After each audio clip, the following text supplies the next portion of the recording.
Hello, I'm Meryl Comer, and this is Alzheimer's Talks. Welcome to all of you joining us on Facebook Live and Zoom conferencing. June is a big month for advocates. It's Alzheimer's and Brain Awareness Month, and we have a top-of-mind show for you today. We'll be speaking with Susan Spencer, Editor-in-Chief of Women's Day magazine, and looking at how women are uniquely positioned to lead a revolution in the way everyone thinks about their brain health. If you have questions for Susan, be sure to let us know in the comment box on the screen. But first, here are some issues that are trending in the world of Alzheimer's. Earlier this month, a Washington Post article reported that the pharmaceutical manufacturer Pfizer had insurance claim data indicating that its rheumatoid arthritis drug Enbrel may be associated with delaying or preventing Alzheimer's disease. At that time, Pfizer chose not to make the data publicly available, although they did reportedly share it with one researcher outside the company. Alzheimer's activists have been in an uproar over this decision and have moved to pressure Pfizer to make this important data on Enbrel public. But since that original article, we've learned the issue may not be so black and white. Many are now coming to the defense of Pfizer, putting forth arguments about the plausibility of Enbrel's ability to effectively prevent Alzheimer's. So let us know your opinion. Weigh in on the screen with your comments. The next issue trending is paid leave. Let's be honest, it's a debate that's been going on since the early 80s. But did you know that America is one of the only countries with no national paid leave policy? On Tuesday, the New American Foundation held an important forum on paid family and medical leave. While many view this issue as primarily as parental leave to care for a newborn, an important part of the discussion on Tuesday was paid leave for elder care, particularly for a relative with Alzheimer's disease. The facts are staggering. 16 million Americans provide an estimated 18.5 billion hours of care annually, and that's unpaid care for a loved one with Alzheimer's or dementia. That care is valued at roughly $234 billion annually. So it's fast becoming a critical economic issue since the average age of the caregiver is 49. And 2/3 are women who are being forced out of the workplace in their prime because of limited and costly care options. Before we move to today's special guest, let's alert you to a new clinical trials toolkit rolled out by Us Against Alzheimer's with insights from those who are active trial participants on what to expect when you participate in an Alzheimer's research, how to find a clinical trial, and more. You can find it on usagainstalzheimers.org.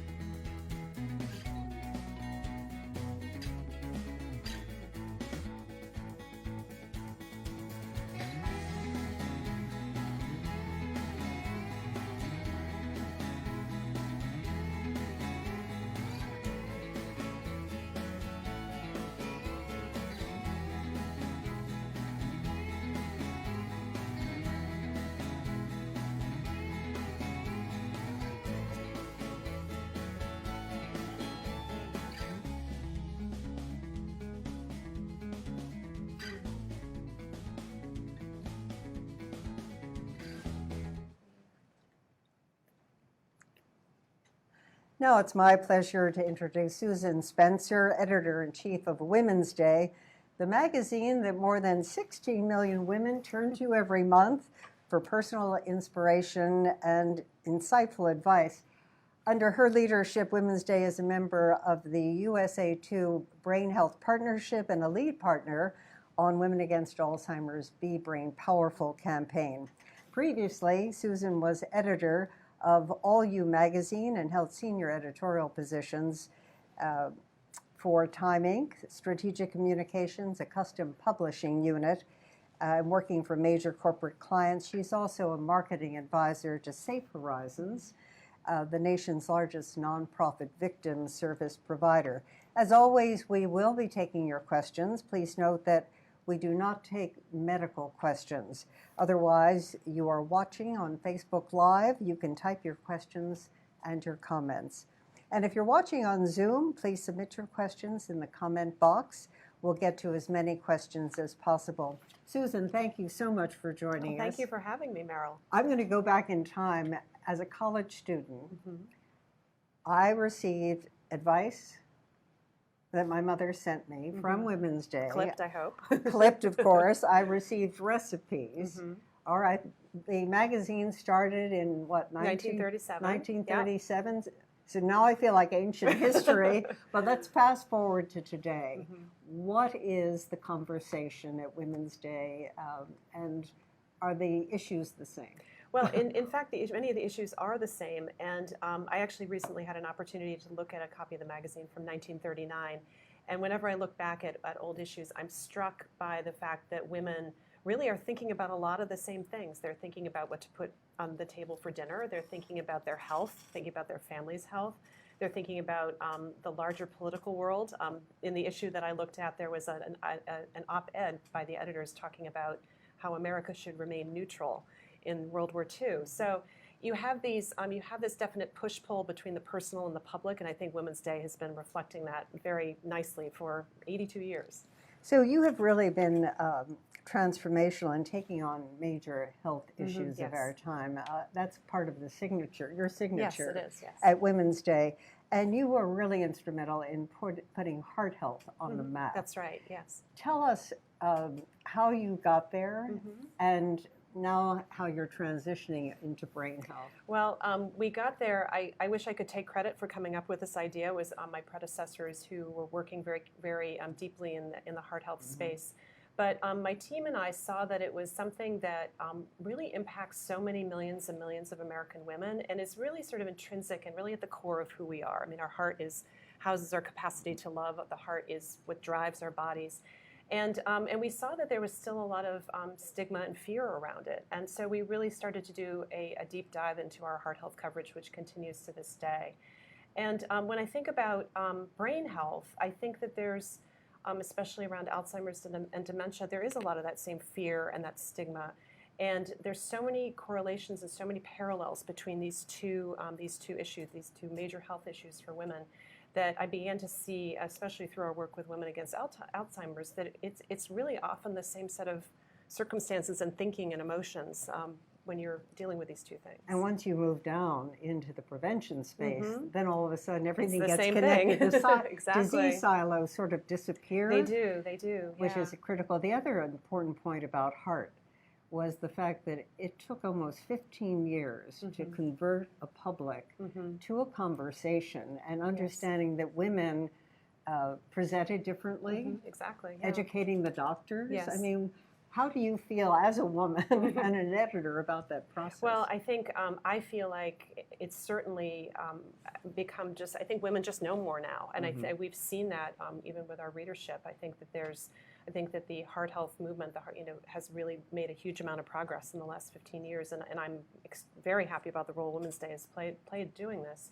But I think that women do have a pretty good sense of what a heart attack looks like, and to your point, what the symptoms are. And I think that that's as a result of the very deep education that we've all been doing for quite a long time now.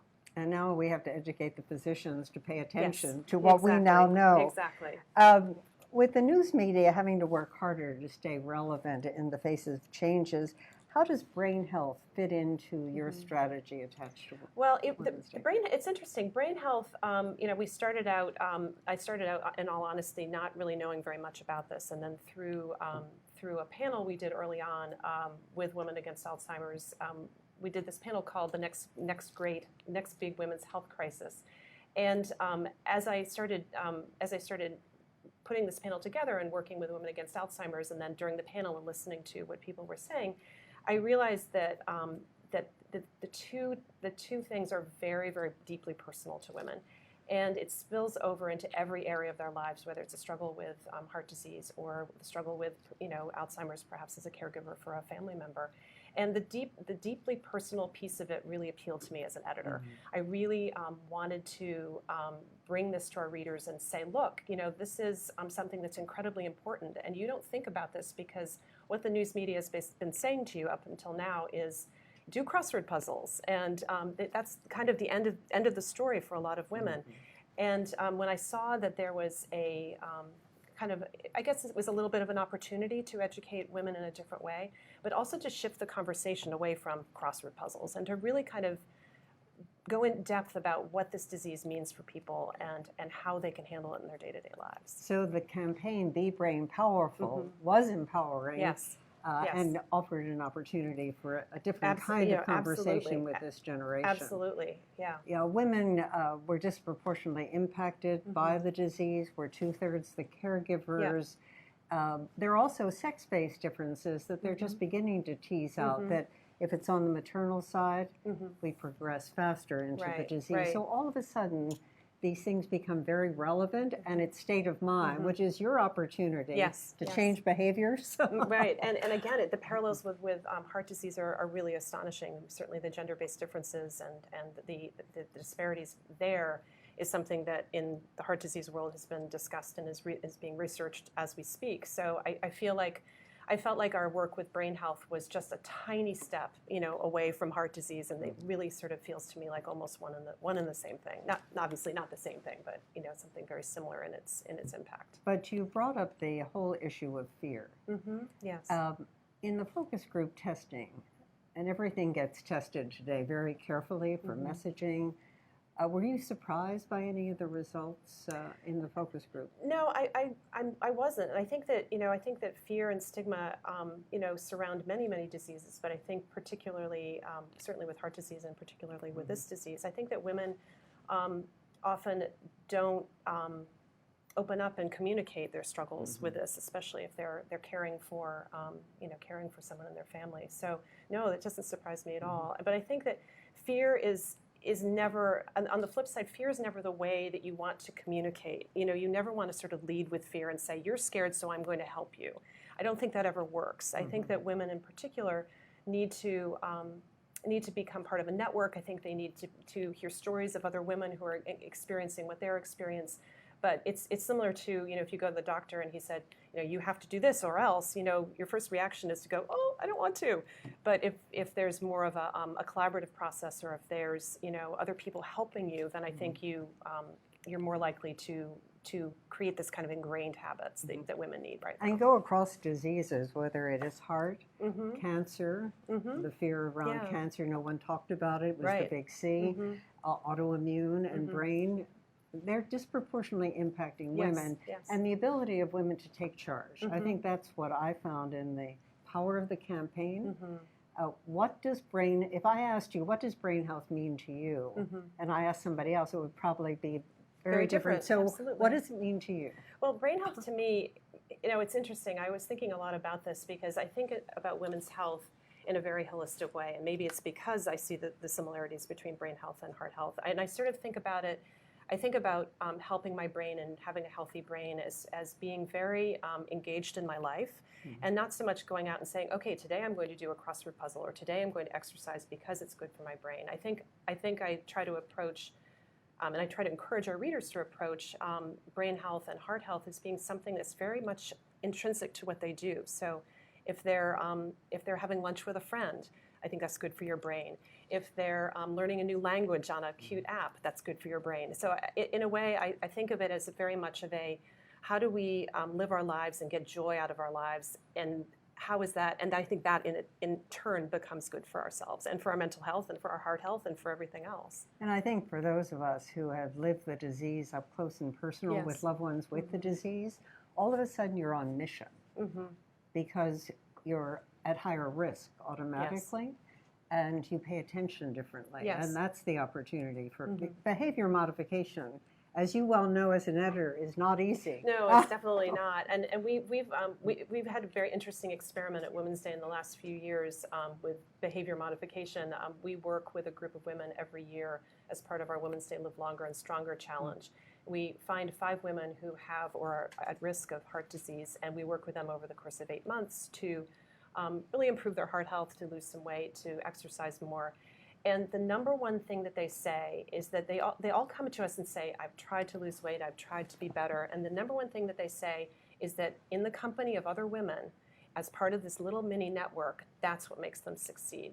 So I worry sometimes that women try to take everything on themselves by themselves, and they don't reach out to others. But I think when you do, and when you create these networks and create these groups, you have so much better support and so much more success. You know, I think it is generational. I think as women, we were taught by our mothers to be stoic. Yes, and I just agree. push through. Yes. And I think that's why we hold it in. But that environment of sharing, yes, I think is.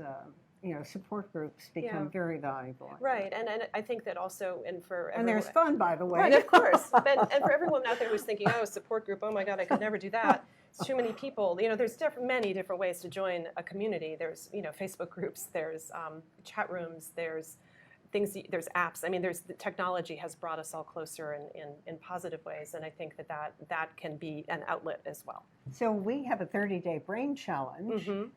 Close to 10,000 women have signed on. That's amazing. And it offers tips and advice. So I would like to transpose the tips and advice, which are the basic ones that are based on the 6 pillars from the Cleveland Clinic of Health. How do you, as an editor, dig down deeper? So, for example, let's look at recipes and food. The big headline comes out, well, chicken is now said to be almost as bad for you as meat. Oh no! Right. As a woman, I just thought, oh no. But how do we try so hard based on the science at that time? Yes. To do the right thing. Yeah. And then it's shifting. So how do you manage issues like that? Well, I mean, as an editor, we're always, trying to be on top of the latest trends and report, especially in health, report to our readers, what's happening, and we want to give them that information. I think that we work really hard in the magazine to not scare or shame our readers. And I think that there's a risk of scaring people because, as you said, there's so much information out there, and there's just, you can go to any number of websites or anywhere that can scare the heck out of you. But we try in the magazine to take a very curatorial approach to our health coverage and do articles that are informational and actionable so that women can walk away from them with an idea in their head of something that they can do. We try really, really hard not to take that kind of those big scary concepts like, oh no, we can't eat chicken anymore, and kind of break it down and say, look, yes, you can eat chicken. There's nothing left There's to eat nothing wrong anymore. with chicken. So, and that's our job, and I think that that's what we've been doing for all the years, and that's what a good magazine does, through rigorous reporting, through fact-checking, through curating information and making sure that it's right for our audience and it's what our audience wants to hear from us. That's how that's what we present to our readers every month. Now, why do we focus on women to be on mission? Is it because we're chief medical officers of the family? Yes, always. We're worried about our children in prevention. What's the strategy? Well, I mean, as the editor of a women's magazine, I'm not gonna speak necessarily to men, but I think that's another thing that's shifting in our world right now is I think women are sort of turning to men and saying, you too, why is this all on my shoulders? And you mentioned something that was generational. I think that's something that's generational as well. So I think that obviously men's health and women's health are very, very different in a lot of ways, and there's different approaches. But I think that at the end of the day, it's about a holistic approach to living your life and being positive and joyful and healthy. And the other thing I think is important, the science is still out on this issue of behavior modification as a way to prevent from Alzheimer's. Right. So it's very important not to insult an older generation with the disease, that if they had done a little of this or something of that, it might have made a difference. Yeah, it's and a I think fine line, it's of a course. very fine line in the conversation, but we can't forget that because there's so many currently living with the disease. Yes. What I have found, which I find fascinating, if you are at high risk, and I consider myself at high risk because my mother has the disease, late stage version. I'm very aware And it's quite different. Right. And I will pay attention differently on how things get done. Right, right. Of But I course. also know that we need to stay healthy until the science catches up. Exactly. You see? Yes, exactly. And that was HIV/AIDS. If you look back at their philosophy, they needed to stay healthy until the science of course, caught up. and it has, and I think the science will catch up. But I think part of the message for people who don't have the genetic predisposition to Alzheimer's or dementia is that brain health is still important. It's absolutely still something that you need to focus on and think about and ask your doctor about. And I think that that's the power of this the Be Brain Powerful campaign, of really sort of saying to women, this is important, and it is more than crossword puzzles, and it's something that you need to be thinking about, but doing it in a way that isn't going to scare them. Again, getting back to that. Well, fear we factor. do it with our kids today. I mean, as preventative in sports. Yes. Our kids, if they're going to play any game, girls or boys, have to have a cognitive baseline test to play sports. But that's, as a mother, that's often your only touch point with this issue, unless you're caring for a parent or have a friend whose parent has Alzheimer's or dementia. So, and I think that touch point is quickly forgotten as your children get older. So I think it's important also to bring it back to the woman, bring it back to her as a mother, that you want your children to be healthy. You put a helmet on them. You take them for these baseline tests. But where's your helmet? And where's your baseline test? It's just as important. So let's circle back to heart. I try for 10,000 steps a day, Good for you. right? I try, don't always make it. But the reality is that then you get a headline that comes out and says, well, you really don't only need 4,500. Well, I can do 4,500 going up and down the steps of my house if need be. But how do you balance again when these things come out? Otherwise, you're being buffeted as a trusted source of information. What do you do with that information? There are innumerable studies that come out refuting and contradicting innumerable studies. I think that what we do as editors is we really sift through them, and we look at how the studies are put together. We look at the sample. We do a lot of work to make sure that those studies are reputable, and that is something that I think that a magazine with a staff of reporters has an advantage over a lot of other sources of information. But in terms of how women take it in, I think that we often will present the information and say, we know you've been hearing that you should be walking 10,000 steps, and here's this new study that says it's only 4,500. Here's how you should do this. Here's how you should think about this. Maybe some days you do 10,000. Maybe some days you do 4,500. Maybe you fall in the middle. Just do it, right? But just do it, exactly. But we try not to talk down to our readers. We're not in the business of waving our fingers at them and saying, do this, do that. We want them to be empowered by the information that they're presenting. So if they read that study and they think, okay, I don't have to do this, then that's their prerogative. I'm not gonna shame them for walking fewer steps. No, and we know where the risk is. I mean, I think when you move things, again, in the conversation into that empowerment zone, you don't have the baggage of disease. We know what to fear. And all the big studies today have shown that even our children watching us, taking care of an elderly parent, potentially with the disease, are afraid for us. So it's like the children who used to remind their parents not to smoke. Now they're watching us and saying, please stay healthy, and we'll do it together. Right, exactly. Well, I think that there's always going to be generational shifts in how disease is perceived. But it's interesting, I was just having lunch with a friend who is sandwiching, as she calls it, caring for elderly parents, and has a daughter going off to college. And she's, one of her worries is how her daughter sees how her mother, my friend, will be when she's older. She doesn't want to be like her parents, in other words, and her daughter doesn't want her to be like her parents either. So it's an interesting conversation, but I do think that generationally things are shifting, and I think even attitudes towards Alzheimer's are shifting among younger people. So I think that it's definitely a brave new world when it comes to this, but I think that we will see more and more people as the science moves closer to a cure, hopefully. I think we're going to see attitudes shifting all the time. And we may find that all the things that we are doing and recommending in the pillars of health, will in fact help Make slow an impact, progression, make an absolutely. impact. Those who have been Yeah. diagnosed are now very focused on healthy diet and living. And I just spoke to a scientist out of Sweden who is working on the finger study, Mia Kivipelto.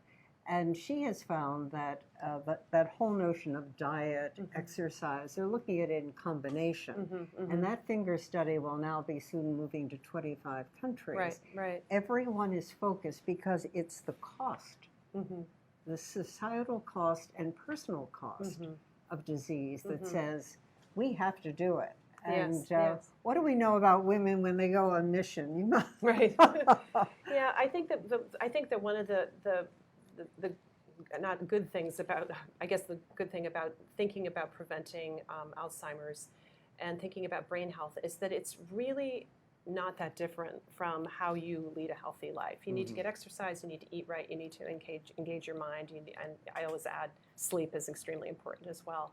This is not a set of behaviors that's radically different from anything else that you're trying to prevent, like, for instance, heart disease. It's not like we're telling women, oh, no, you have to go do all of these other things. We're just saying, here are 4 things that are incredibly important to every aspect of your health and your brain benefits. So I think the clarity of that message will help more and more women get on board with this. And I think because there's so many comorbidities, both vascular dementia from stroke, you have metabolic disorders that increase your risk. Diabetes is a big factor.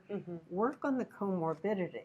Yes. Now, diabetes can be a behavior modification in diet. Yes, absolutely. Reduce diet, right. risk. Sure. So work on that, and that inadvertently will help with the risk that you have. Right.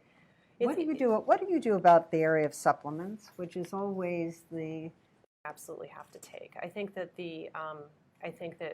we've just never quite come down on that. I think we've preferred, because there is such a range of thinking on this, to sort of give our readers the information about the different things that you could take. But a lot of the science isn't quite there between individual vitamins and things like that. So we just have to be a little bit careful there.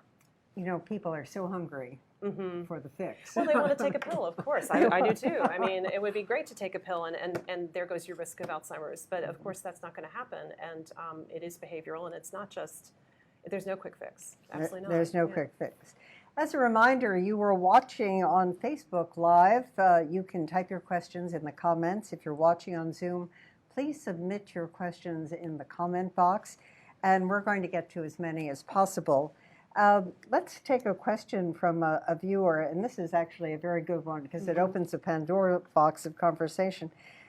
What should I ask my doctor about brain health? It's never come up in my checkups before. How do we, again, move this conversation to the physician's office? Yeah, I mean, I think that if you're having some memory issues especially, this is something you absolutely have to bring up with your doctor. And, hiding the symptoms or sweeping them under the carpet or thinking this is really no big deal is really not going to benefit you at all in the long run. But I think what's important to note is that bringing up to your doctor does not mean that you instantly get a diagnosis, that there's a certain process that has to happen after that. But the symptoms of Alzheimer's are also shared by other things, like the lack of sleep or depression, medication side effects. So I guess I would just encourage women not to fly into a panic if they can't remember where their keys are or something like that. But I think it is really important. As women, I think we sort of go, oh no, it's not that big a deal. Oh no, I don't really care. But it's important to start that conversation with your doctor no matter what, because I don't think a lot of doctors are saying that right now to women. And I know that's something that will improve over time, but it's not a question that you're likely to get. So you really have to be proactive and really bring that up yourself. You do, because 50% of people go undiagnosed. I've had cardiologists say to me, well, I don't want to depress my patient. Right. Excuse me? Yeah.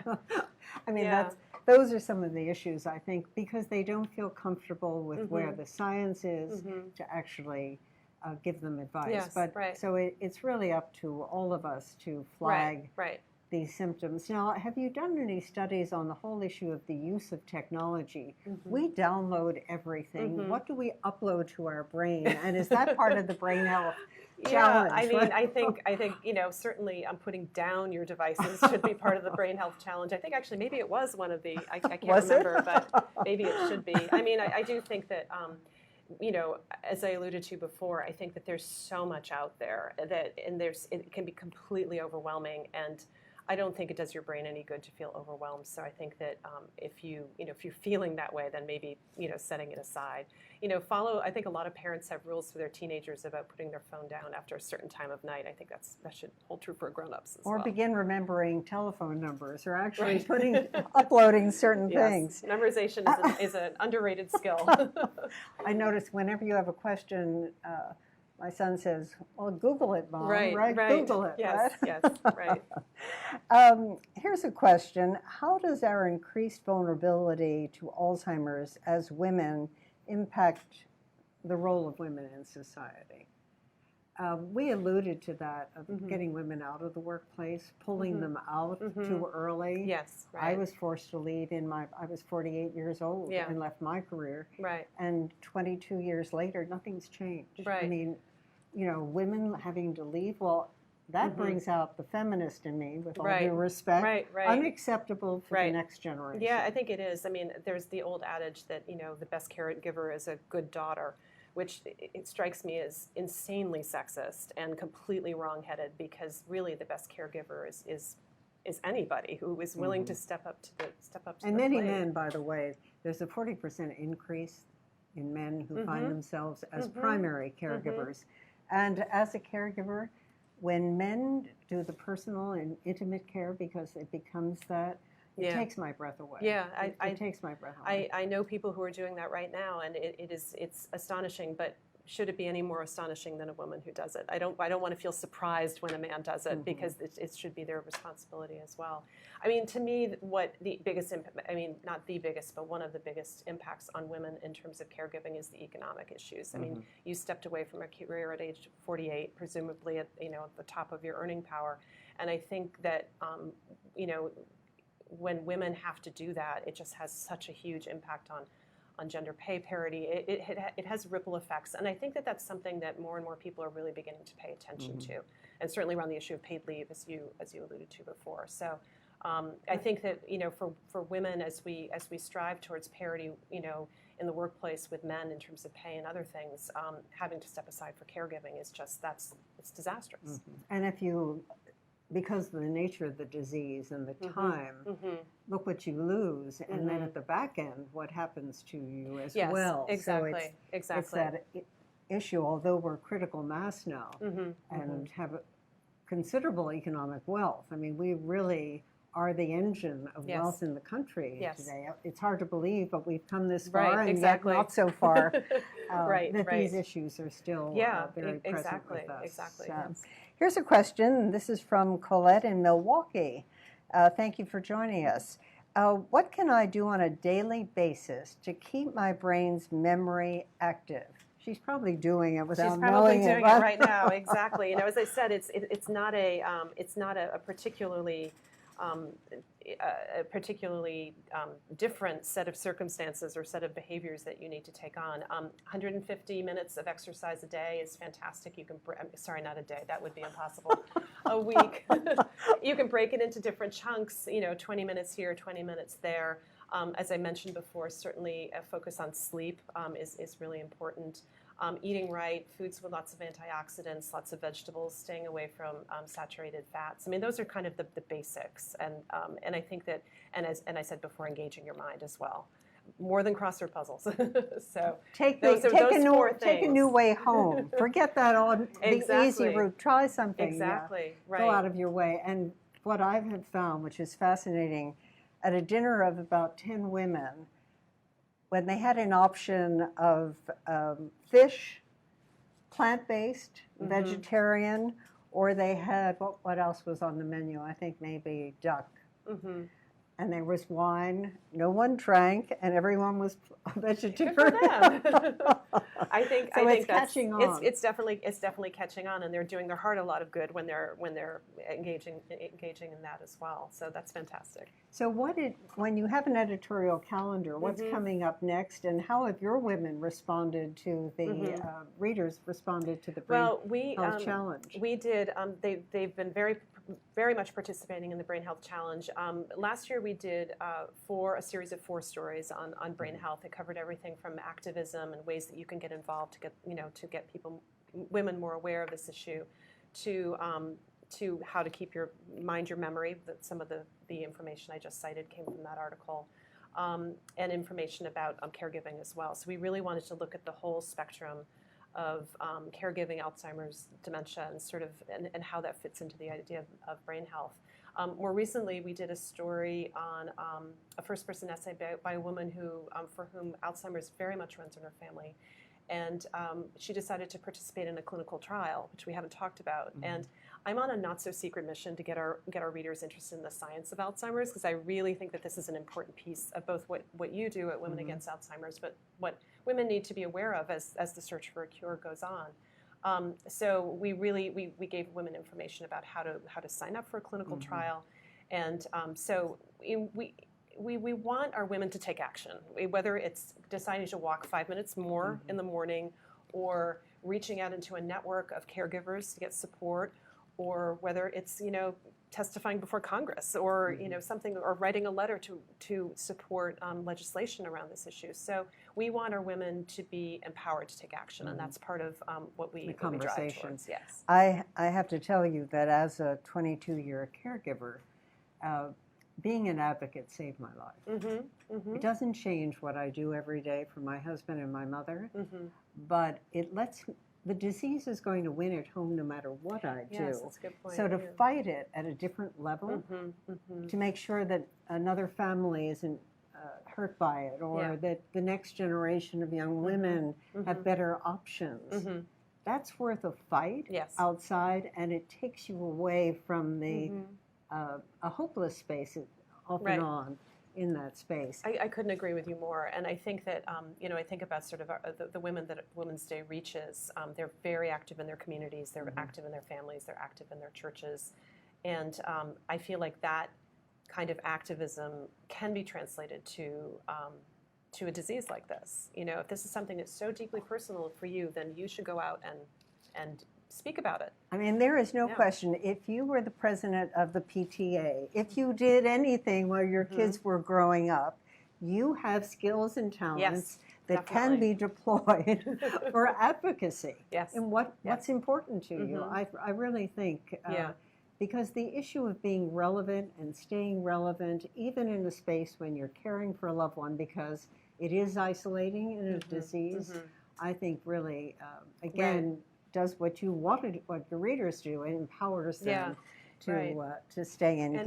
And advocacy can take many, many forms. We reported on a woman who lobbied to have an Alzheimer's stamp made, and she succeeded. Remarkable.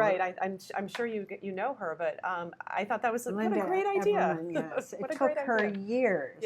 But again, what I love about Women on Mission is we're stoked. We do not stop. Unstoppable. Absolutely. Unstoppable. And she achieved it. Yes, she did. And it was very successful. Right. Has the issue of faith come up at all in your Women's Day, definitely, our readership is faith is a very important piece of their lives. They attend church, and they are a very, very big piece of this. We haven't really explored the relationship between faith and Alzheimer's, so, but I mean, certainly anecdotally, I know that a faith community is a huge support to women who are caregiving and who are going through this. So, and can be just instrumental in sort of making all the difference. When we look at precision medicine, the whole issue of teasing out sex-based differences. In fact, when Women Against Alzheimer's started, it was started, does sex matter? And the idea really came from what had gone on in the space that we're so innovative in cardiovascular disease. What's different between men and women? That's becoming more and more prominent across diseases. Where do you think that fits in the conversation? Because most of the pharmacology is male mice, Mm-hmm. not females, because we don't like to be caged. Right. Definitely not. Yeah, I mean, I think this goes back to what I was saying about the science, is that I don't think women are aware. I think that there's more awareness now that, especially with heart disease, that the symptoms of a heart attack, for instance, in a man are very different than the symptoms of a heart attack in a woman. And I think that there has been a little bit of pulling science into heart health, so women are beginning to understand the disparity issues. I don't think they're there yet with brain health by any means, and it's certainly a way to, something to approach and something to think about. But that's why I want to get women into clinical trials, because the woman who wrote the essay for us in the magazine was, very, she didn't really, she thought she knew everything about Alzheimer's because she'd cared for people, but she found that she really didn't, and there was a whole other sort of aspect to it within the that she learned within the context of the trial. Well, I really encourage women to do it. Well, I don't like stereotypes. So the issue of the caregiver, excuse me, 49 years of age, came out of a career. I mean, we're the asymptomatics, and we're willing to raise our hand for research and step forward. Yeah. No, I think, especially when the science moves down in the earlier stages and says we need to tease out the differences. Yes, right. And tens of thousands of women are needed. All these studies are happening right now, and just there's a huge need for women to step forward and do this. And it feels like of all the advocacy-oriented things that you can do, to advocate for yourself and for other women in this particular manner is, I think it's very powerful. I literally rejected politely a surgeon and went to a woman because she was conducting a clinical trial. Yeah. So you Good have to seek them out. Yes. Yeah. I said, I'm sorry, I'm an advocate.